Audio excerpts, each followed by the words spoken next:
Hi, I'm Nick. And I'm Mel. I grew up playing outside. And I grew up doing something meaningful, watching movies and TV. I never had cable, and we finally bought a VCR about the same time DVD players hit the market. Throughout our marriage, Mel has sadly missed many of my pop culture references and movie quotes. So it's time to catch up on all the films I missed. Hello. Good evening. Good evening. How are you? I'm great. You are always great. I've got the popcorn popped. That's true. That does make me really happy. Popcorn? Your popcorn's phenomenal. Thank you. You're welcome. I'd like to go on the record saying that. Thank you. Do you have any idea what movie we're watching tonight? Okay, the only clue I have is that it's like kid-friendly because our kids are going to watch it with us. Oh, that's true.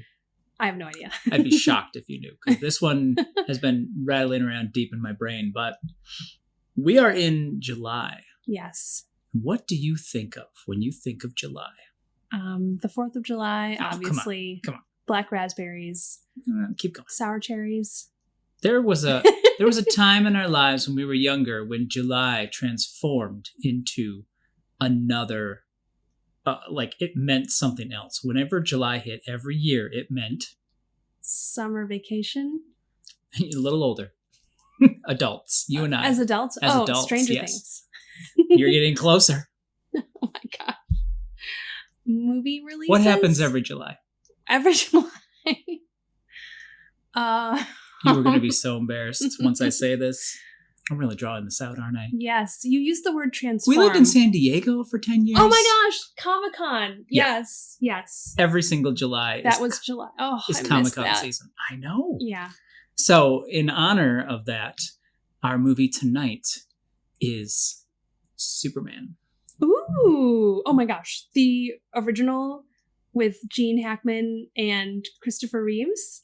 Yes. Yes! I've never seen it. You've never seen it? I think I've seen parts of it. Okay. Remember, I told you. Right. Sunday nights after church, there was a movie on TV. I think that was on TV one time. Okay. But I don't think I was allowed to watch all of it. What do you know about it?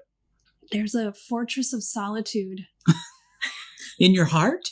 Or in Superman's heart? Or so it's like an ice palace. Ice palace, okay. Yeah. Anything else? Gene Hackman is the bad guy. Is he? That's all I know. That's what I think I know. What the bad... Is Superman a good guy or a bad guy? Superman's a good guy. Okay. What are his powers?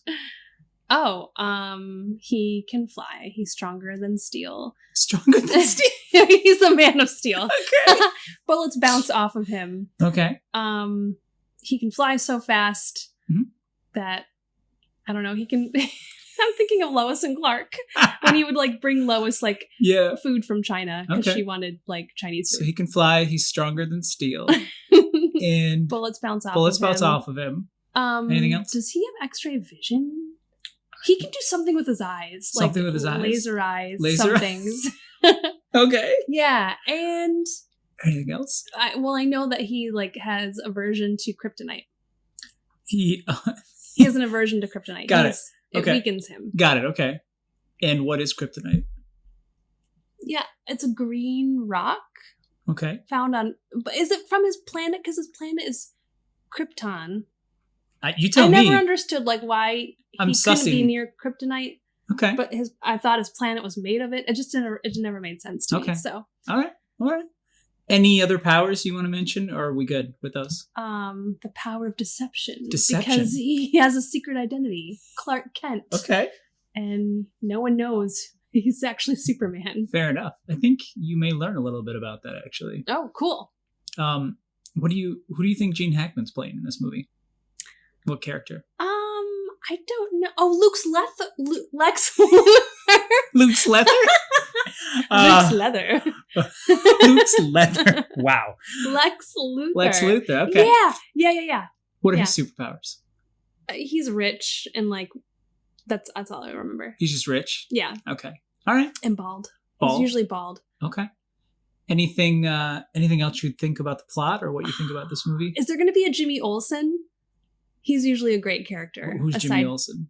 He works in the newsroom. What does he do? He fetches things. He's like Is it an Uber driver? No, he's I don't know. Page. Yes, that's the word. Is that the word? I think he's something like that. All right. Any other characters you want to mention from Lois, you know, she can go, I don't know. Sometimes you love her, sometimes she's not that great. So. That's fair. Yeah. That's fair. What is her profession? She's a journalist. Just making sure. I'm getting all the words wrong. I'm level setting. Say this one I'm right. level setting here because I'm not sure where you're at. I know you watched Lois and Clark, but that was 20 years ago. So I'm wondering how much is still in your brain. Okay. A lot, right? There's still a lot. You I think you'll be proud of yourself once you see it. I can't wait. Okay. So what's your, if you did a tagline for this, what would you do for your movie poster if Melissa designed a movie poster for Superman? It's got to be something like Superman's like the hardest superhero to defeat because he's like so powerful that like he has hardly any weaknesses. So I don't know. It would be something like, can the enemies do it? Can the enemies do it? Got it. Super. And this is why I'm in advertising. Yeah, obviously, super hard to defeat. All right. Well, let's see if Lex Luthor, you said, is in this. Lex Luthor can defeat him. Yeah. Let's go check it out. Yeah. From a doomed planet in a distant galaxy to a fantastic underground hideaway, from the Fortress of Solitude to the bustling city room of the Daily Planet. Look, up on the screen. It's Superman. Superman, the movie.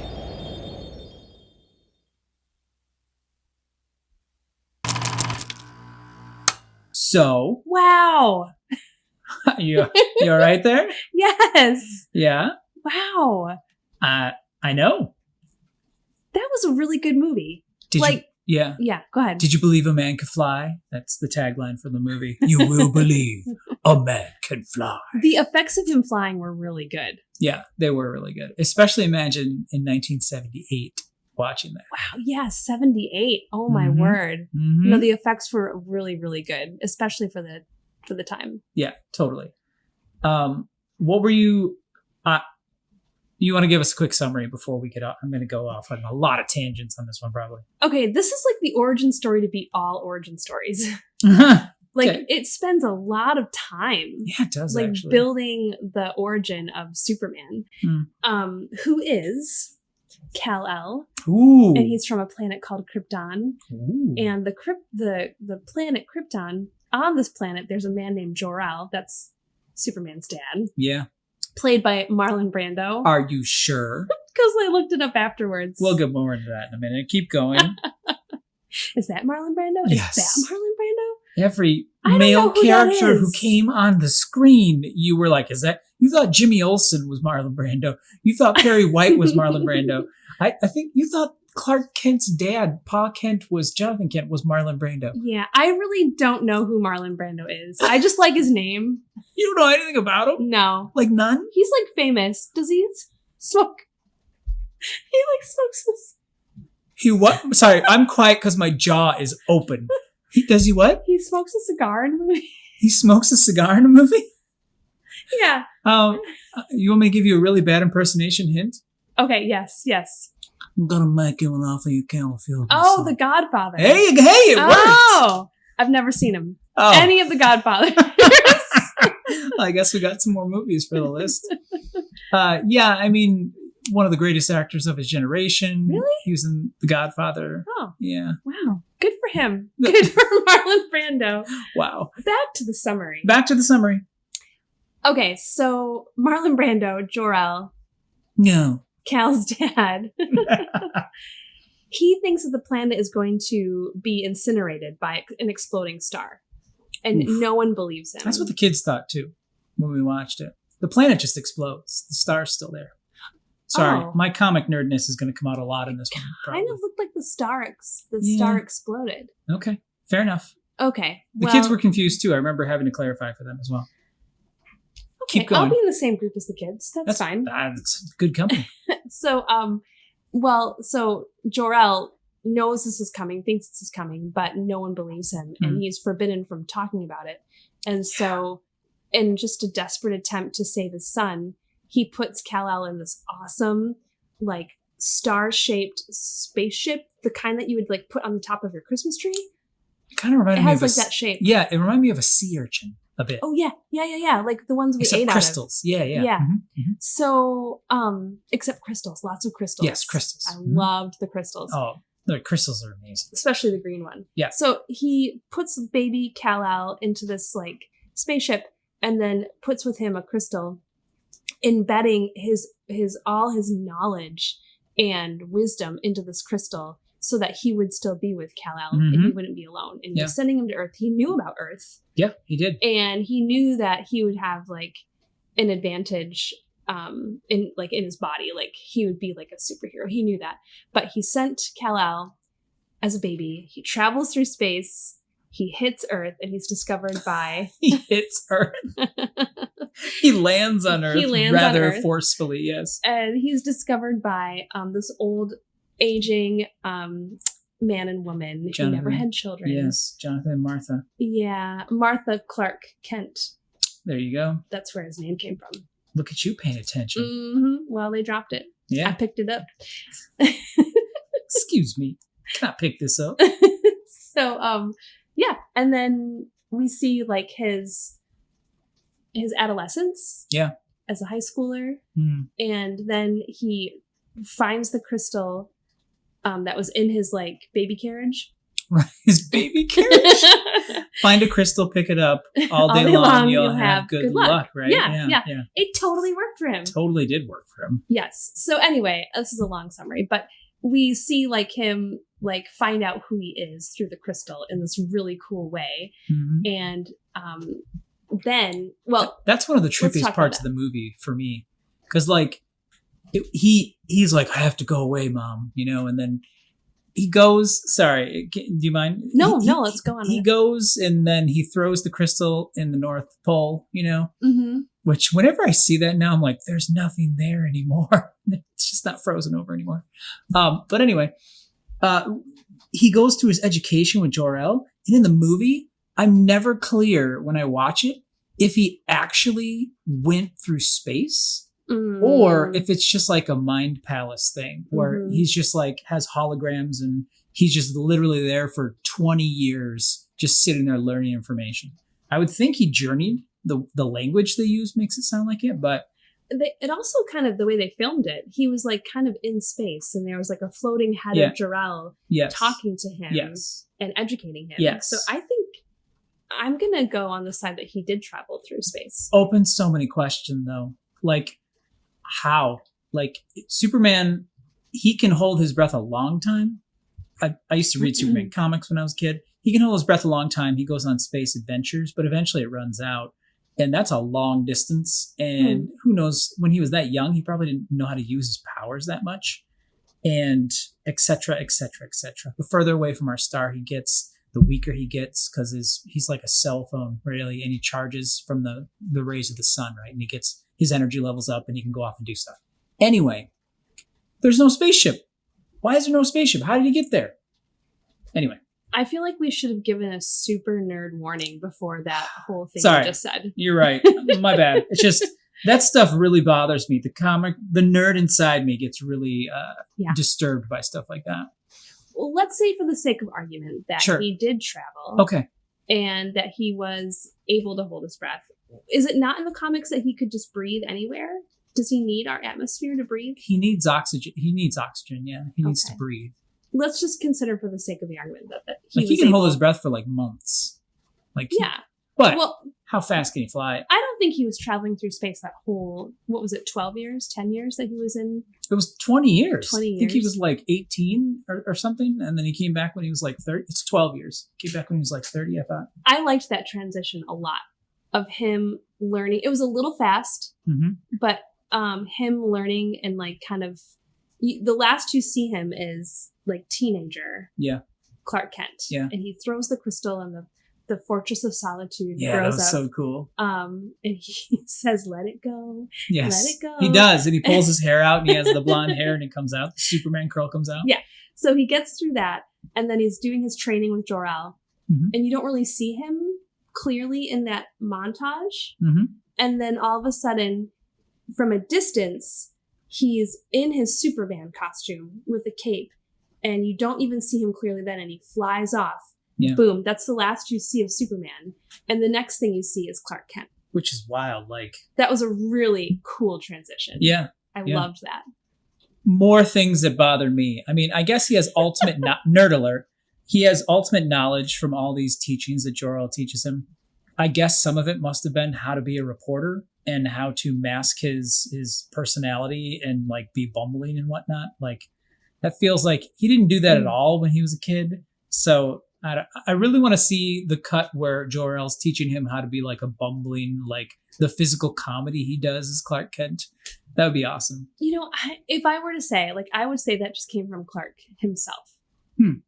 It just seems to be part of his like personality and like I think he enjoys kind of acting. Could be. A different part. It could be. So he got back. He's Clark Kent. He's now in Metropolis. And this is the part of the movie that I was thinking was most of the movie. Yeah. At the Daily Planet. Jimmy Olsen was in it. That was awesome. Yeah. So glad. Everything we just mentioned was like, what, the first 40 minutes of the movie or something? Yeah, that's why I'm saying it's like... Yeah. They really doubled down on the origin part. Did. Yeah. But I'm glad they did. It really like fleshed it all out. It was really cool. Yeah. And then he has to have an enemy. So then, oh my gosh, Lex Luthor comes into the picture and he's played by Gene Hackman. Yeah, he is. And he has the coolest layer of layers. That place is amazing. Yes. I wanted to live there. Every time I watch it, it makes me want to live there. I know. It's like, what is it? It's an abandoned subway? I think it's old subway tunnels. Yeah. It has all the probably old grandiose train station. Yeah. Yeah. It even has like the mosaic in the floor. I was expecting amazing furniture. I was expecting the Ninja Turtles to pop out and like be like, "What's up, dude?" and then like keep going. Oh, his place was way too classy for the Turtles. That's fair. They wouldn't get in. It was beautiful. Yeah. He even had a pool. Like he filled part of the Yes. I don't know. He filled like the stairwell with pool water. Yes. It was amazing. That's a whole nother thing is how does he keep this? Where's the cleaning crew to maintain this place? Anyway. Yeah. I'm not going to nerd on it. I'm just leaving it at that. I'm fine. Oh, what is it? Otis? Otis does everything. I'm just going to leave it at that. Otis, the bumbling henchman, does everything. Okay. We're feeling good then? I'm feeling good. Yeah. Yeah. Acceptable. What do you think about Gene Hackman as Lex Luthor? I'm torn. I love Gene Hackman, but he's not, he's too lighthearted for Lex Luthor in my mind. Like he was very, like they made Lex Luthor very one-dimensional. Like he just wants to be the greatest criminal of all time. And like that's not really his, Lex Luthor is just a conniving, like he wouldn't let himself get boxed into a corner where he has to be like subterranean, hidden away from everything. That's part of his whole shtick. He like is out in the open and he's running corporations and he's doing all these other things. So that's the part that kind of, it's fun to watch, but the nerd in me is like, has to suspend a lot of disbelief that that's Lex Luthor. It's not my Lex Luthor. He's kind of borderline reminding me of the villains in Adam West's Batman. Oh yeah, totally. I can see that. Yeah, that makes sense. That kind of lighthearted, like you said, it was just a shade of campy. Yeah, which was okay. I mean, this is the 70s, and the Batman, Adam West Batman was. It was before this, a bit before this, but still, like that was the precedence of kind of like superheroes. So this was more of this is realistic, but it still had the flair. This is like, again, like one of the first great superhero movies, and which is fitting because Superman's the first superhero. And the culture, I think a lot of it was thought of as for kids and not adults still, so yeah. Well, if this movie was for kids, there's a lot of romance in this movie. Oh, yeah. Holy cow. Like, I wasn't expecting that either. I wasn't expecting the long origin 40-minute intro. I was expecting, like, I don't know, Daily Planet all the way. Yeah. And I was not expecting just, like, the intensity of the romance between Lois and Superman. Oh yeah, she just instantly and the joke about asking what color her underwear was. Oh yeah, that was so funny though. To be clear, like I didn't mean to imply that it was made specifically for kids. It's more the the people's minds back then, when they think comic books, they think kids. You know what I mean? Donner tried to make like a real film, like a real, film that had this man who could do this stuff. So, anywho. I love superhero films. Me too. In all shapes and sizes. I really enjoyed this one. Yeah. The whole like the scene where they're flying together and Lois is with Superman and there's like this poem that she's reciting in her mind. Yes. That was very 70s. Oh, so 70s. It was, but it was really cool. Do you do that when we're walking around outside? I just like speak in poems to myself. Is that what happens? He's holding my hand across the road. Yes. I don't even know. Not that we walk. We don't even do that. He's going. Yeah, he's going to get the mail. Is there a letter for me? Oh, I hope. Let's see. That one is another scene too. Like, I love the flying scene, but the way he's holding her hand so lightly. Oh my word! Yes. Like, the kids were like, "How is that happening?" And I was like, "Well, it's like skydiving." Even though the effects of what momentum. The effects of what they're using too, it didn't really match up there. So it's still a dreamy, fun time. It was very dreamy. Yeah. So Lex Luthor's around. He's just, he has this crazy scheme to just buy up real estate and then just destroy.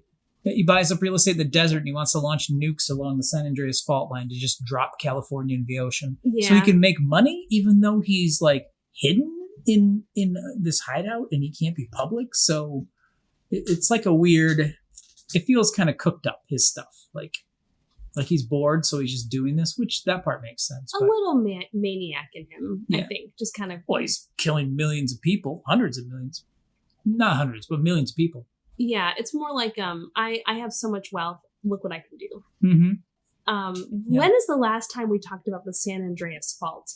I feel like when we were kids, that was in the discussion all the time about California falling off into the ocean. Yeah, it was. And I had forgotten about it until we saw this, and I was like, "Oh yeah, that was a thing. We thought that would happen." I saw a video of Robin Williams talking about this in one of his stand-up specials recently. Oh, really? Yes, it's weird you mentioned that.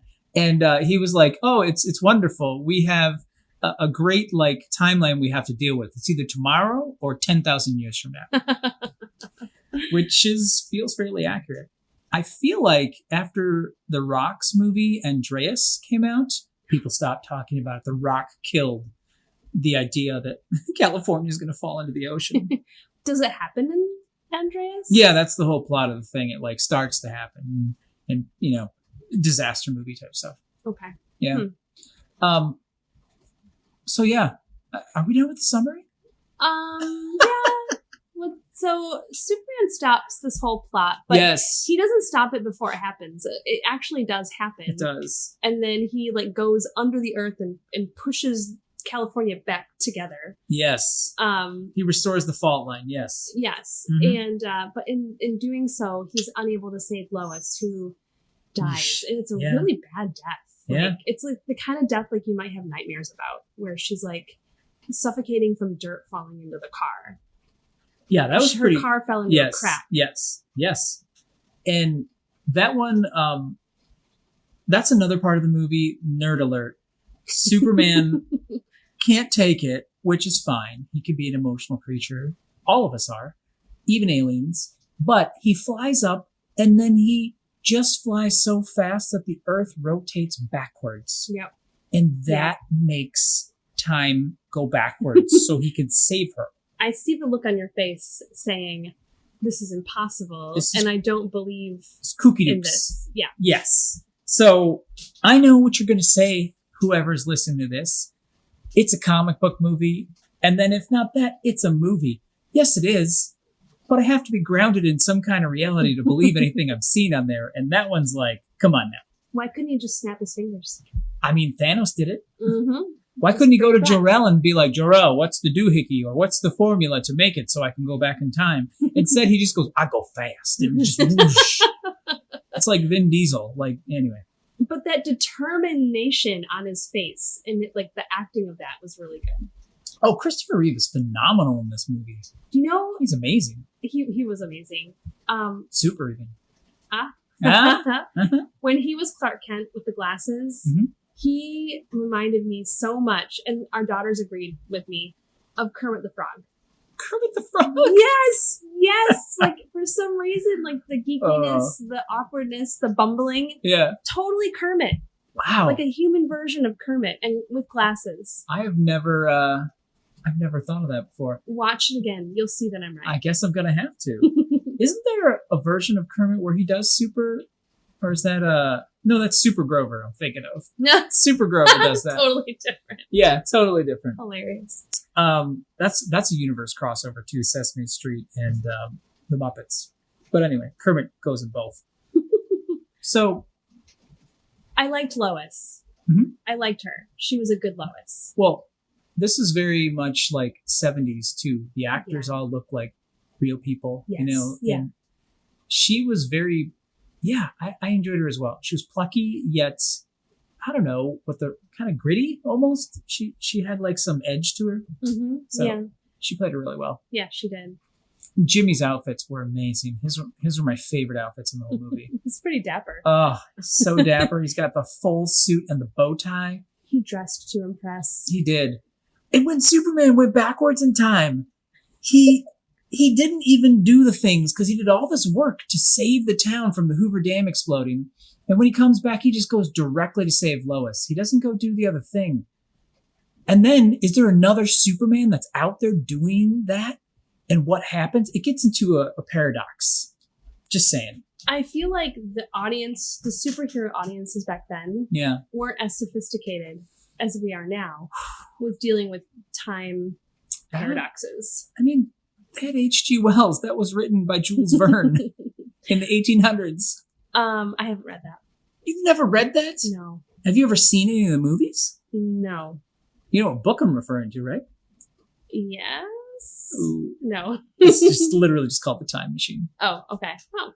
So I was wondering about that too, but so when he went back in time, it just kind of gets fuzzy for me. Like, what exactly... He saves Lois. Yes. But then does he have to resave everything else? That's or what I'm is it saying. Like all done? That's what I'm saying. It seemed like it was all done. It's like, let's just assume he goes back in time to the exact moment. No, that's the part that breaks your brain, is he gets to her before the earthquake. So how? They just completely ignore that. He goes back in time and Lois is just driving. Like the earthquake hasn't happened, you know, or the bombs didn't go off. Yeah, she's not in the crack. Yes. So how? I mean, maybe, I'm thinking out loud here, maybe he flew over to where the missile was and just took out the missile so it didn't blow up? Because it was a missile that triggered it. No, there were two missiles. There were two missiles. Yeah, he missed one. So maybe he let himself do the first missile, and then when he went back, the second one did the second missile? Don't overthink this. He did it. He saved everything. I don't know how he did it, though. This is going to keep me up at night. I can't. Yeah. This is definitely a conversation I would have in a hallway at Comic-Con, by the way. Oh, yeah. With someone else. I'd probably just walk up to a stranger who was dressed as Clark Kent. Probably one of the ones who would have their shirt open with the S sticking out. They're like Clark Kent, but there's the S sticking out. And I'd probably ask him about that. Isn't Comic-Con happening right about now? Yeah. Yeah, it is. Yeah. Yeah. Oh. I know. Tear. Always in my heart. Ditto. Did you feel, I don't know, did you feel a little nerdy and comic-y and feel some of the energy we have when we used to go there while you were watching this? Yes, definitely. Yeah. I'm really glad we watched this. Yeah, me too. I remember at Comic-Con, they would just have those rooms where they just show superhero movies back to back to back, like all day. Yeah. And if you were in a room with like a group of people who were like yelling out stuff or whatever, it was so much fun. Yeah. Yeah. Question. Yeah. If you could have your Fortress of Solitude anywhere, where would you want to have it? Anywhere on the planet or? Yeah. Anywhere on the planet. I mean, I'm Superman, right? I'm not a human. Yeah. Okay. Because like, you don't have to worry about temperature variances when you're Superman. Obviously. Right. Okay. I'd probably pick like Antarctica. You would? Yeah. You really want to be alone. Well, yeah. It's called the Fortress of Solitude. Like, what am I going to put it in the middle of well, I guess the desert is pretty solitude. But I'm not going to put it like next to New York, you know? Maybe on an island, like a really small island off the coast, so it's on the ocean. That might be good too. Oh, that's a good idea. Yeah. How about you? I was thinking of something like near water, maybe Upper Peninsula, Tukwamahan Falls sort of place, or on the ocean would be really good too. Yeah. Mm-hmm. I mean, my first thought when you asked was the moon, but I was like, I don't want to have to hold my breath, so I'll pick somewhere on Earth. Was there anything about this movie that really, like, I don't know, surprised you or subverted what you thought about Superman before? Well, concerning the movie, I was surprised by just the long, like spending all the time on the high schooler Clark Kent, right? And no complaints. Just it was just surprising, and I was a little. I was surprised because I thought that was it Lord Zorgon? Lord Zorgo? What is in the beginning? General Zod. They spend a lot of time on him. They did, yeah. I wonder why. I'm thinking it's because Superman 2. And I was expecting him to be the enemy, the bad guy. Yeah. And so when they introduced Lex Luthor, I was like, wait a second, that's not the bad guy. It's supposed to be Zod. Superman 1 and 2 are like one long film. They filmed them like, I think if I remember correctly, they filmed them just back to back, like all one thing. I did read that. They knew they were going to be doing it, so yeah. It's like that's really cool. They did that, by the way. Like, that was really neat. Good. Anything else that surprised me? It felt fresh. Like it had all of the Superman stuff I was expecting. Changing his outfit in a telephone booth. Yeah. But he didn't. Yeah. I know. So it had all of these things, these elements of him that I was expecting, the flying, but he didn't fly until after his time with his dad. And then running really fast. And that was like him racing the train. Even though I've seen them all and I was expecting them, Jimmy Olsen, they all felt fresh. Yeah. So that's like kudos to the movie.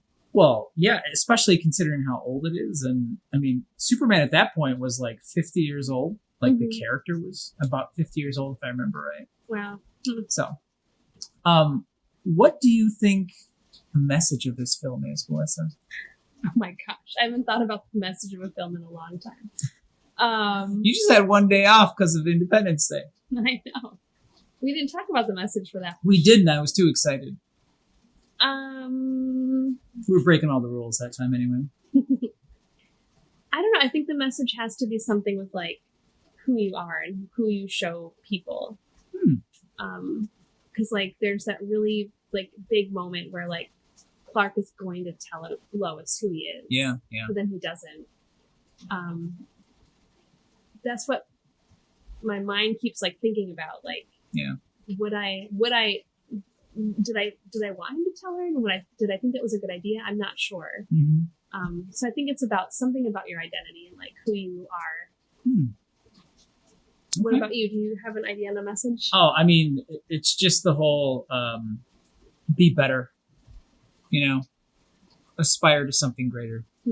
That's just the general Superman. He's this beacon of hope and the possibility, even though he's not even human, he's the possibility of what you could be and what you could achieve. So he almost makes it easy because you know he's gonna always do the right thing. Yeah.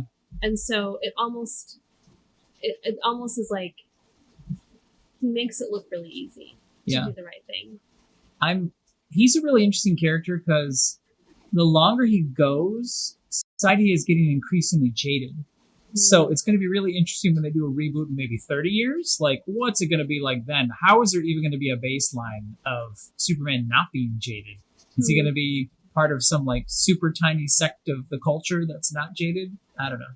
They're going to do a reboot in like 2 years. Oh, yeah. They don't wait that long anymore. No, well, you know what I mean, though. Like, you can kind of see it through, in the 30s when he was created, like, it was pretty The culture had problems, but there was a good foundation of, they were just thinking this wholesome, the, Dust Bowl, Depression era, like bootstraps type stuff. So, anywho, my last thing I want to ask, unless you have something, is I want you to have a chance of redemption. List Superman's powers for me. Okay. Speed. Flight. He can see through things. Yes, what but can't not he? lead. Yeah, there you go. Okay. Am I missing something? Yeah. I am. Did he use his breath this time? What's his breath do? He can breathe cold. Yes. Oh, good. Okay. Am I saying it right? Yeah, he is cold. Yeah, he has. He can freeze breath. things with his breath. Yeah. Am I missing something? Yeah, you're missing a couple. Really? Yeah. Impenetrable. Yep. To bullets. And only bullets. Anything else, he's totally penetrable. Just An bullets. Arrow, no. That's 5. What am I missing? His hair always curls just so. That is a good power. He can change his clothes in the blink of an eye. It goes with super speed. Actually, the one where they dissolved, that was pretty wild. Yeah. But there's still pretty key. There's 2 I can think of that you missed. What am I missing? Tell me. One's pretty quintessential. And I think you said it before. Laser eyes. Oh, I said it this time too. Oh, I didn't. Didn't I? It must have just... Oh, no, I didn't. Yeah, I said he could see through things. Yes, exactly. Laser eyes, heat vision. Yes, but he didn't use heat vision in this movie. He didn't. That's the trick. That was, yes. Yeah. That's where I'm being sneaky. Uh-huh. Am I missing any other There's powers? another one, yeah. Uh-huh. What is it? Actually, there's a couple more. Super strength. I haven't said that specifically. Yeah, super strength. There's more, though. Keep going. You got any more? Or no. Go on. He has super hearing. Oh, he could hear things happening in the, forever away. They showed that one in this, if I remember right. And he also has telescopic vision. He can see super far.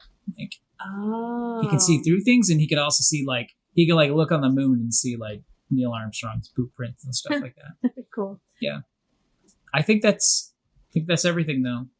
I'm not gonna diverge into when he died in the comics, and then he got a whole new power subset. And then it rebooted and then came back, and then he has hybrid stuff now. I'm not getting into any of that. Okay, you're not. I'm not. This not is opening that door. Actively not talking about it. Okay. I'm super glad we watched this. I'm actually shocked. Our kids enjoyed it too. So solid one for the whole fam. Yeah, definitely. It was good. Yeah, this was fun. It was. Well, all right. That's a wrap. That's a wrap.